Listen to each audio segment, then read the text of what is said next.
We have more breaking news just hours after we learned that Mike Waltz was out as national security advisor in the Trump administration. He's not completely out because the president has just posted this on Truth Social.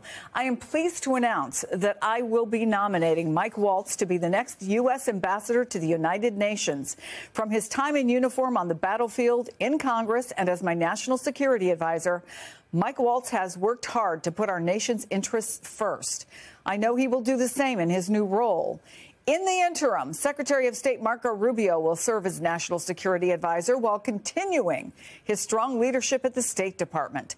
Together, we will continue to fight tirelessly to make America and the world safe again. Thank you for your attention to this matter. I want to bring in NBC News senior White House correspondent Garrett Haake. Also with me, the Bulwark managing editor and MSNBC contributor Sam Stein. Back with me on set, Frank Figliuzzi, and MSNBC host and associate editor of The Washington Post, Jonathan Capehart. Well, this I will say, Garrett Haake, never a dull moment. What do we know here? Boy, tell me about it. An interesting day gets more so. With Mike Waltz, it turns out, not being pushed out exactly, but being pushed up. Nominated to be the UN ambassador. That's a position that will require Senate confirmation for him. Now, Waltz is pretty well liked on the Hill. I don't think it would be particularly hard for him to get confirmed, but his confirmation hearing provides Democrats a great opportunity to question him about any number of Trump-related issues, including the Signalgate episode, under oath when he goes through the process. Not mentioned in this post is what happens to Waltz's deputy, Alex Wong, who our earlier reporting had indicated was also leaving the White House. We don't know what becomes of him. And we're learning what's going to become of Marco Rubio, who's already around the White House, probably more than any other modern Secretary of State. We regularly see him in the hallways of the West Wing. It sounds like he's going to be here quite a bit more often, serving in this interim national security role, which provides, obviously a management over several hundred National Security Council employees that often work very closely with the State Department, but also requires him to be kind of the front lines of giving advice to the president on foreign policy and national security issues, something presumably he's already doing as Secretary of State. But we know from so much past experience that there are so many factions within the White House. Here you have Marco Rubio getting sort of a few more chips off the table and into his stack here, as he'll be likely even more so one of the people who has the presidency or very late in the game and making national security decisions. Yeah, and obviously we'll talk a lot more about Mike Waltz and his new position here. But Frank Figliuzzi, we had Ben Rhodes on, former Deputy National Security Advisor under Obama, and he was talking about the breadth of the job of just being the National Security Advisor. There is a huge consolidation of power now for Marco Rubio. Indeed, this is a lot to have on anybody's plate, and I wonder if it's a reflection of President Trump trying to really consolidate the number of people around him that he can trust. It may signal that Rubio has convinced Trump, I'm totally on the Trump train here, you can trust me, and Trump not wanting to appear to have lots of conflict and movement. So he's saying, I'm going to get rid of Waltz, but not really. I'm going to put him out to the UN. But we know Trump doesn't really believe in the mission of the UN. So he puts Waltz out there, perhaps where he can do less harm to Trump. It's also somebody, Jonathan, who will not have the face time with the president. He's not going to be in those meetings every day. It's a huge change for Mike Waltz. It is a huge change. I mean, I guess better than being unemployed. But I do think that Garrett gives us the key thing. He's being nominated to a position that is going to require Senate confirmation. And while this provides Democrats with a great opportunity to relitigate or to bring back to the fore the Signalgate issue, it also puts on the spot Republicans. I mean, in any other administration, what Mike Waltz did was egregious and was a fireable offense. Yet this guy is getting a promotion no matter how much work he gets to do in the position. Are Republicans really going to confirm him to what's on paper, a promotion? I don't know. Sam Stein, what do you think? I think they probably would. And, I think, frankly, he's popular on the Hill, and the Republicans have certainly confirmed more controversial nominees than Mike Waltz, right? We have recent history for that. It doesn't negate the fact that there's going to be questions raised and there's going to be demands made that he reveal exactly how extensive his use of Signal was, stuff that they don't want to talk about, frankly.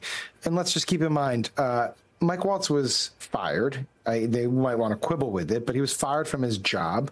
And this UN gig is a way to sort of put him at the pasture because Frank is right. They don't really value the United Nations. And the only reason this UN gig is still open is because they had to pull Elise Stefanik's nomination. She was the original UN ambassador because they were fearful that they would lose her seat in the House. That's not the case with Mike Waltz. He left the House. There's been a special election for his seat. It's already taken. So he was either going to be jobless or he's going to get this open gig. As for Rubio, I would just add this one thing. Yes, there's a lot under his umbrella, but there is this kind of weird situation here where some of the big chief portfolio items for the Secretary of State have been farmed out to Steve Witkoff. We're talking about negotiations primarily between Ukraine and Russia. Those would traditionally be the purview of the Secretary of State. Rubio is not doing that. In fact, his main job so far has been to downsize the department he leads. And so, yes, this is a lot for him to handle, but he also is working with Steve Witkoff, who's handling a lot of the traditional responsibilities that Foggy Bottom takes. So this is not the first time that this has happened, Garrett Haake. Recalling, and Frank and I were talking about this during the Nixon administration, how Henry Kissinger essentially took on these two jobs as well. But is it clear what exactly this will entail and what will be the purview of Marco Rubio right now?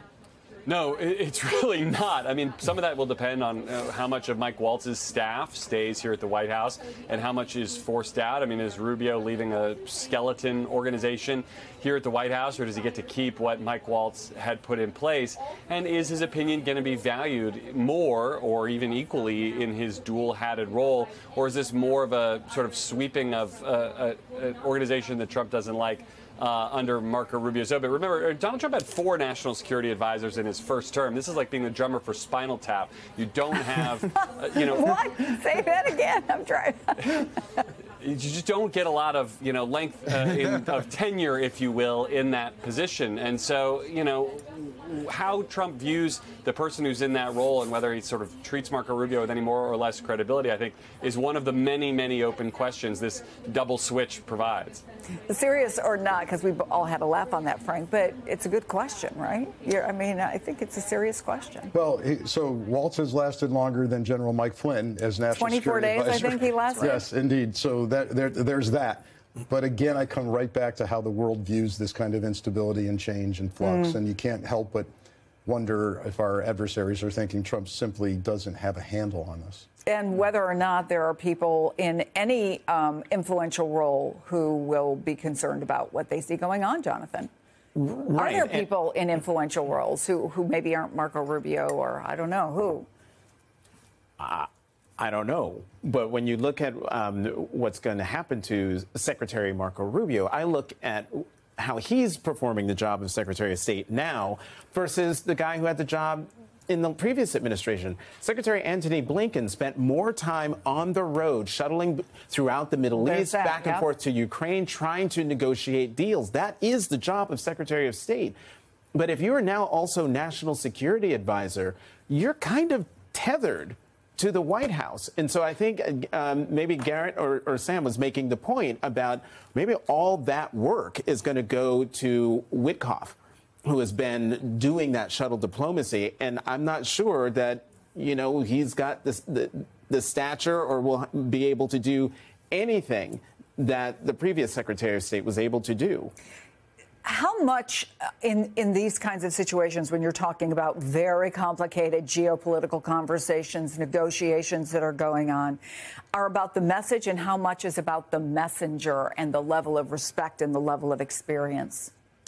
Marco Rubio is one of the more respected people in the administration. So he's somebody, at least theoretically, you would want to have on the road for you. Yeah, yes, but I think Jonathan has a point here, which is, I'm taking this to perhaps mean that, look, we're going to be less about diplomacy and negotiation and travel and getting along with the world and more about America first and make America great again. And maybe that's reflected in Rubio being comfortable anchoring himself to the White House.